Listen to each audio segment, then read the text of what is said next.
과거에 나이스 그룹이 탄생하기까지가 여러분들이 뭐 신입사원 때라든지 아니면 그룹 교육이라든지 많이 들으셨을 거예요. 한 번 더 정리를 해볼게요.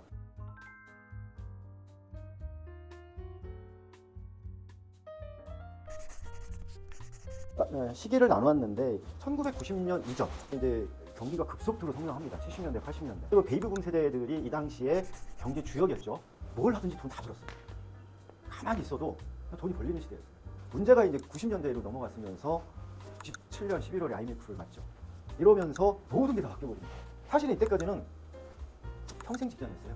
한번 들어가면 60까지 다니고 비정규직이라는 말 없었습니다. 다 정규직이었어요. 그때부터 나오기 시작합니다. IMF 때. 그러다 보니까 요 불행한 세대들이 대학교를 졸업하려고 그랬는데 취업이 안 되는 거예요. IMF 때 취업이 다 바뀌었거든요. 남자들은 군대로 도망가고 여자들은 석사로 도망갔어요. 한 2, 3년 지나면 예전처럼 영광이 재현되겠지. 웬걸 안 됩니다. 더 좁아진 거예요, 취업문이. 그러다 보니까 대기업들이 전부 다 이제 비정규직을 뽑기 시작해요. 모든 게 바뀐 게 이제 IMF 이후에 바뀌면서 그럼 내가 결혼을 어떻게 해? 실직자인데. 결혼 못하죠. 애? 못 키우는 겁니다. 그러면 이제 한 2000년 넘어가면서부터는 빅테크 IT 기업이 막 등장합니다. 2000년대 초에. 나머지가 이제 지금 2020년 코로나. 이 중간중간에 경제 위기가 하나씩 다 있었어요. IMF 있었죠. 2008년에 리먼 브러더스 사태, 금융위기 있었어요. 그다음에 코로나. 그러니까 10년 주기로 경제 위기가 왔었어요. 2030년에 또 큰 위기가 올지는 모르겠지만 이러면서 사람들의 직장 생활도 많이 바뀌었습니다. 제가 볼 때는 가장 많이 바꾼 건 코로나라고 봐요. 직원들하고 대화도 하고 뭐 회의할 때만 대화하는 게 아니라 뭐 밥 먹으면서 술이라도 한잔하면서 아무것도 못하는 거예요. 근데 이런 소통의 단절이 되기 때문에 우리 밑에 직원들이 어떤 생각을 갖고 있는지 내가 뭘 해줘야 될지를 많이 단절했다는 거예요. 여러분들도 잘 아실 거예요. 자, 마케팅과 세일즈의 차이가 뭐냐. 그럼 저희 회사도 그렇고 나이스 그룹 자체는 그냥 이런 세일즈가 아니에요. 우리가 물건을 판매하는 회사가 아니고 우리는 정보를 팔고 컨설팅을, 저는 이제 컨설팅이라는 키워드를 넣었는데 컨설팅이 굉장히 중요합니다. 그 다음에 요구 능력도 보시면 마케팅은 기획 능력이 있어야 돼요. 기획 능력이 굉장히 중요합니다. 기획 능력, 그 다음에 어떤 뭐 IT적인 백그라운드를 갖고 있으면 상당히 도움이 됩니다. 그리고 어떤 분석적이고 전략적이고 분석적인 능력이 지금 시대는 어느 업종이든 간에 이게 우선이에요, 사실은. 근데 이제 세일즈는 그냥 소통 능력, 어떤 순간적인 판단력 뭐 이런 거예요. 근데 제가 봤을 때는 둘 다 동일하게 갖춰야 돼요. 이것만 갖추고 있는 사람 실패 많이 합니다. 왜냐하면 자기 생각에 빠지고 어떤 뭐 고객의 니드를 전혀 몰라요. 그냥 내 말이 맞은 거예요. 내가 분석했고 내가 기획했어. 독단적이 빠질 수 있습니다. 잘못되면. 이거를 갖춰야 돼요. 그래서 여러분들 요즘 이걸 안 갖추고 있는 분들이 많습니다. 근데 저희가 이제 임원 면접 볼 때 이 부분을 체크하려고 보는 거예요. 당연히 이 부분 실무자들 체크했거든요. 이게 비즈니스 파트뿐만 아니라 경영지원실, IT 똑같아요. 이쪽 능력보다 이 능력이 더 있어야 됩니다. 그래서 저는 둘 합쳐서 비즈니스 능력이 제일 중요해요. 비즈니스라고 둘을 합쳐서 저는 얘기를 하는데 이 비즈니스 능력을 갖추기 위해서는 이 세일즈 능력을 여러분들이 힘들겠지만은 좀 갖춰야 될 것 같고요. 영업 중에서 정말 힘든 영업이 3D 영업인데 첫 번째가 자동차 영업, 두 번째가 보험 영업, 그리고 세 번째가 제약 영업이에요. 근데 자동차 영업 어떻게 했겠어? 카탈로그 들고 안녕하십니까? 대우자동차 서대문지점 누구누구입니다 하고서 하나씩 놓고 와요. 오케이. 근데 지금은 안 하죠. 맨땅 영업? 이걸 갖춘 상태에서 맨땅에 영업을 하라는 소리예요, 저는. 마케팅에 여러 가지 분석이라든지 기획 능력이 없는 상태에서 가는 건 아니죠. 왜냐면 빈 깡통이니까. 그래서 이 부분을 여러분들이 좀 많이 고민을 해주고 회사를 위한 것도 있지만 자기 자신을 위한 것도 큽니다. 이런 에피소드를 제가 말씀드릴게요. 잘한 부분은 이 건설업체, 그러니까 나이스 DMB에 있을 때 건설사를 뚫으려고 무진장 노력을 했는데 못 뚫었었어요. 그런 사람들을 만나서 영업을 하다가 모임을 만든 거예요, 이분 제가.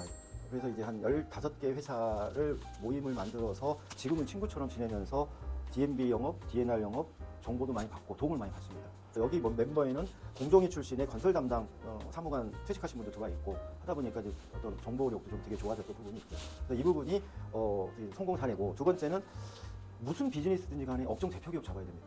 삼성전자를 잡아야 되는 거예요. 여기서 손해가 나더라도 잡아야 되는 거예요. 그래서 저는 업종 대표 기업 중에서 또 유통도 홈쇼핑도 잡아버린 거예요. CJ 홈쇼핑을 잡았더니 현대 홈쇼핑, GS 홈쇼핑 줄줄줄이 다 협력업체들이 많거든요. 대표 기업을 잡으면 레퍼런스 확장에 상당히 도움이 되고 상위 높은 순서로 앞에 10대 대기업을 한두 개 잡는 게 훨씬 낫습니다. 50위권, 100위권 10개, 20개 잡는 것보다 이걸 잡아야 이 구전 효과가 엄청난 거예요. 그래서 대표 기업을 잡았으면 좋겠고, 실패 사례를 말씀드리면 SKT 같은 경우는 이게 좀 아픈 기업인데 구조적으로 문제가 있었어요. 예전에 나이스 DMB 시절에 SK텔레콤이 한 4,000개를 평가를 하겠다고 평가사들을 이제 제안을 받았는데 SKT는 글로벌 벤더가 있었기 때문에 국내 해외 통합으로 들어갔더니 우리가 상당히 유리했었어요.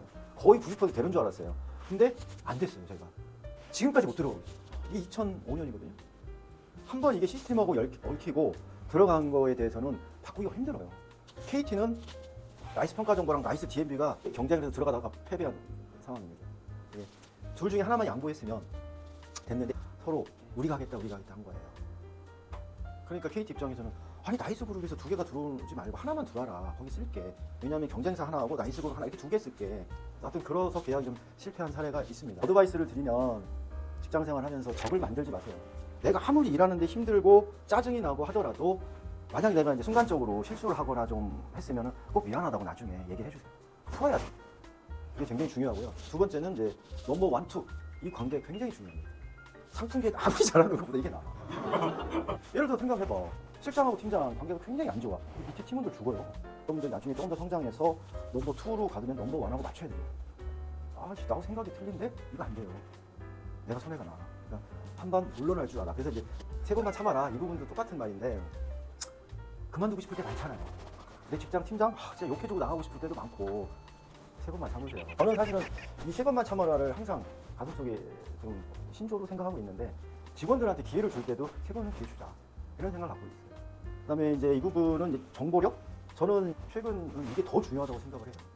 그래서 저는 과거에 군보 기획팀을 좀 신설했으면 좋겠다 뭐 이런 생각도 갖고 있었어요. 경쟁사 동향이라든지 시장 분석, 여러 가지 신규 사업들도 단순히 그냥 네이버나 SNS에 돌아다니는 내용뿐만 아니라 조금 더 고급 정보를 획득할 수 있는 팀이 있어야 돼요. 첫인상이 50% 이상 좌우합니다. 한 60% 이상 좌우할 거예요.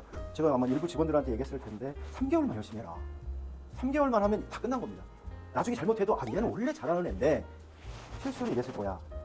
3개월 동안 이상해. 좀 평가가 안 좋은 직원은 얘는 나중에 잘해도 이거 잘한 거 맞아? 뭐 이런 거죠. 아까 얘기했던 것처럼 순발력 중요하고 비즈니스 하시는 분들은 프리젠테이션 능력을 반드시 키워야 됩니다. 제가 나이스 DMB 때 면접 볼 때는 PT를 다 시켰어요. 실무 면접 때 10분씩 다 시켰습니다. 뭐 잘 안 되겠지만은 뭐 외모 관리라든지 이런 부분.